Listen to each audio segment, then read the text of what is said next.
Today we're going to talk about the healthy modern human. The myth. Modern society is thriving and everybody is healthy. All the statistics for prognosis and living longer are getting better. We're going to have a cure for all sorts of different types of diseases. If we actually look at some of the real statistics, we find that this is far from the truth.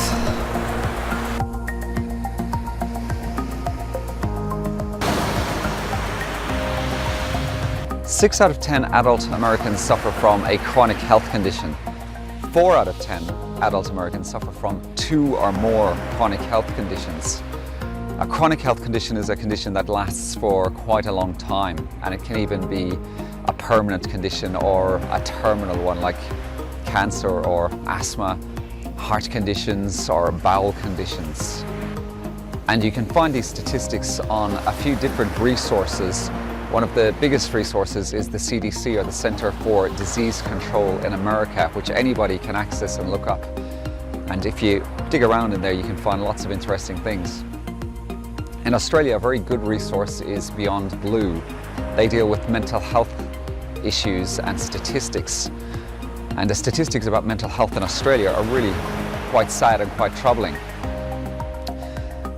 They show that recently 1 out of 8 males is going to suffer from a serious condition like anxiety or depression.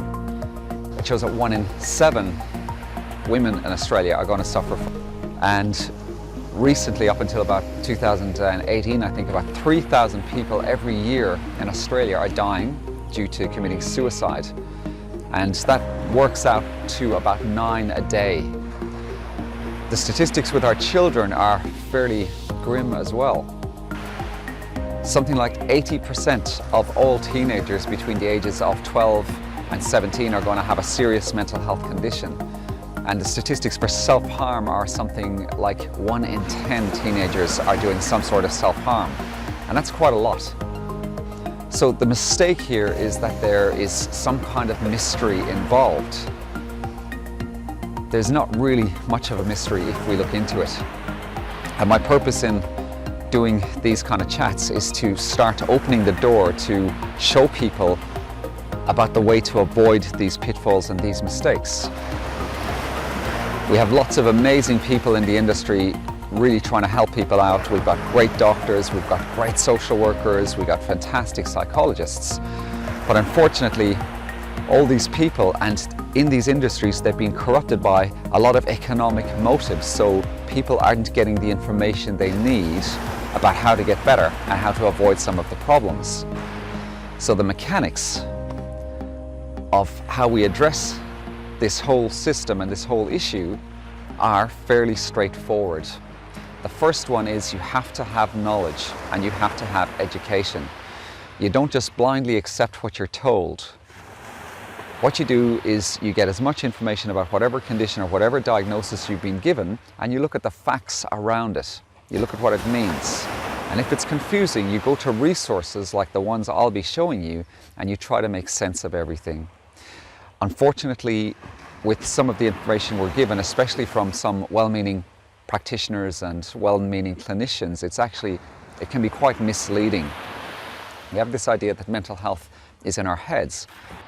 In actual fact, a small part of it is in our heads, but the majority of it is outside our heads. It's related to our environment, and it's related to how we're looking after our bodies. I've been in health now for about 20 odd years, and over that time I've worked with really serious mental health conditions. And the same things keep coming up again, the lack of knowledge and the lack of education. So my motive with this series of chats is to try and deliver some of this knowledge and some of this education to help people out if they are suffering. My name is Dennis. I'm producing the program, The Myths, the Mistakes, the Mechanics of Happiness. Thank you for watching, and share this with somebody who you think needs it. And look out for the next chat coming up soon.